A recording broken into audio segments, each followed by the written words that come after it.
Ya pemirsa, hingga kini petugas masih melakukan pendinginan di seluruh bagian dari gedung Glodok Plaza dan juga saat ini ditemukan sejumlah korban di dalam gedung Plaza pasca pendinginan yang dilakukan oleh petugas damkar.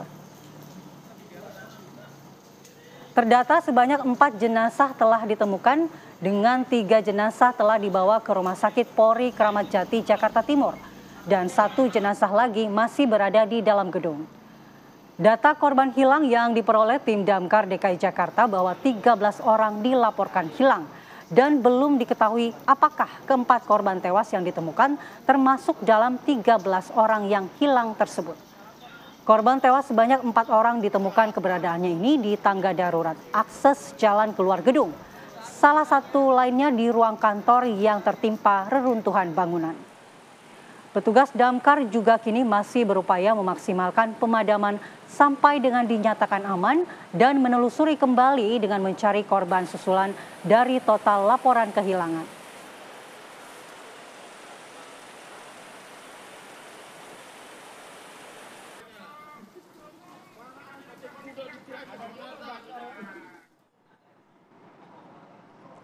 Dan pemirsa, untuk mendalami peristiwa kebakaran di Glodok Plaza, kita sudah bergabung dengan rekan Adi Mulya yang sudah berada di lokasi. Selamat pagi Adi Mulya, silahkan dengan laporan Anda. Baik, selamat pagi Andi Kumala dan juga pemirsa. Hingga saat ini memang dari pemadam ini masih berusaha melakukan pendinginan. Terlebih memang masih ada beberapa korban yang diduga masih terjebak di dalam. Ya, untuk update-nya saat ini di belakang kami ini, dari pemadam ini terdapat pemadam yang masuk ke dalam untuk mengambil korban yang diduga masih terjebak, dan total korban yang diduga menjadi korban dalam kebakaran di Glodok Plaza ini, update terkini di pukul 00 tadi ini mencapai 14 jiwa. Bisa Anda saksikan pemirsa di belakang kami, memang ini api sudah tidak terlihat dan sudah tidak terlihat asap pun sudah tidak terlihat, namun dari pemadam ini masih berusaha melakukan penyisiran dan proses cek dan recheck bagaimana kemudian agar api dan asap ini sudah sepenuhnya padam di bangunan Glodok Plaza. Dan untuk dugaan sementara sumber api di mana berasal, ini masih menjadi dugaan entah di lantai 7, 8, atau 9 yang menjadi dugaan kuat sumber api berasal. Memang untuk sejauh ini bisa Anda saksikan, ini merupakan bangunan Glodok Plaza yang pada Rabu malam dilahap si jago merah dengan api yang sangat besar dan kemudian menimbulkan banyak korban jiwa yang diantaranya korban-korban ini sudah dievakuasi ke Rumah Sakit Polri Kramat Jati.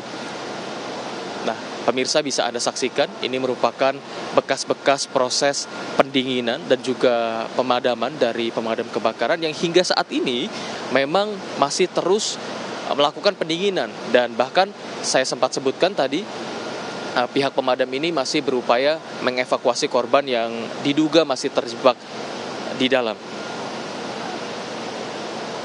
Nah, untuk api ini masih sifatnya dugaan, ada yang menduga ini berasal dari konsleting listrik dari sebuah tempat hiburan yang ada di Glodok Plaza. Dan kami akan coba pemirsa bertanya-tanya kepada dengan Pak Josia selaku pakar konstruksi bangunan untuk mengetahui apa sebetulnya masalah dan juga problem-problem konstruksi yang ada di bangunan Glodok Plaza ini. Selamat pagi Pak Josia. Selamat pagi Mas Adi. Bagaimana Pak, Bapak melihat adanya kebakaran di sini, bisa Anda gambarkan dari segi konstruksinya?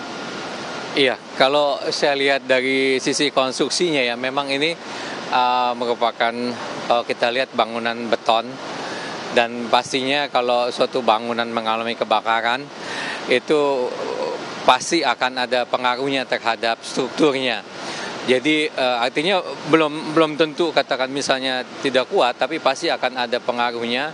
Dan kalau katakanlah misalnya ini akan digunakan kembali, pastinya harus dilakukan pemeriksaan, harus dilakukan assessment mengenai kekuatan strukturnya.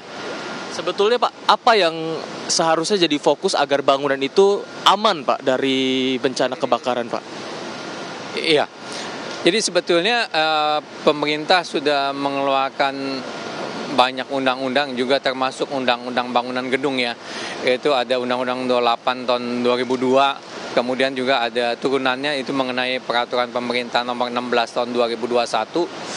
Nah, di situ sudah ada juga mengenai SLF, sertifikat layak fungsi. Apalagi untuk bangunan umum, dan itu tiap 5 tahun itu harus diperbarui. Jadi seharusnya kalau katakanlah misalnya itu dilakukan, artinya tiap 5 tahun diadakan pemeriksaan ini meliputi baik arsitekturnya, strukturnya, maupun mekanikal, elektrikal, dan plumbing. Baik Pak, ditahan dulu, ini pembahasan kita sangat menarik, namun kita harus jeda sejenak. Nah pemirsa, pembahasan mengenai bagaimana kemudian konstruksi yang aman agar selamat dari bencana kebakaran masih akan kita terus lanjutkan dengan Pak Josiah selaku pakar konstruksi, dan kita juga akan ulik dari segi yang lainnya, jadi tetap bersama kami di Apa Kabar Indonesia Pagi.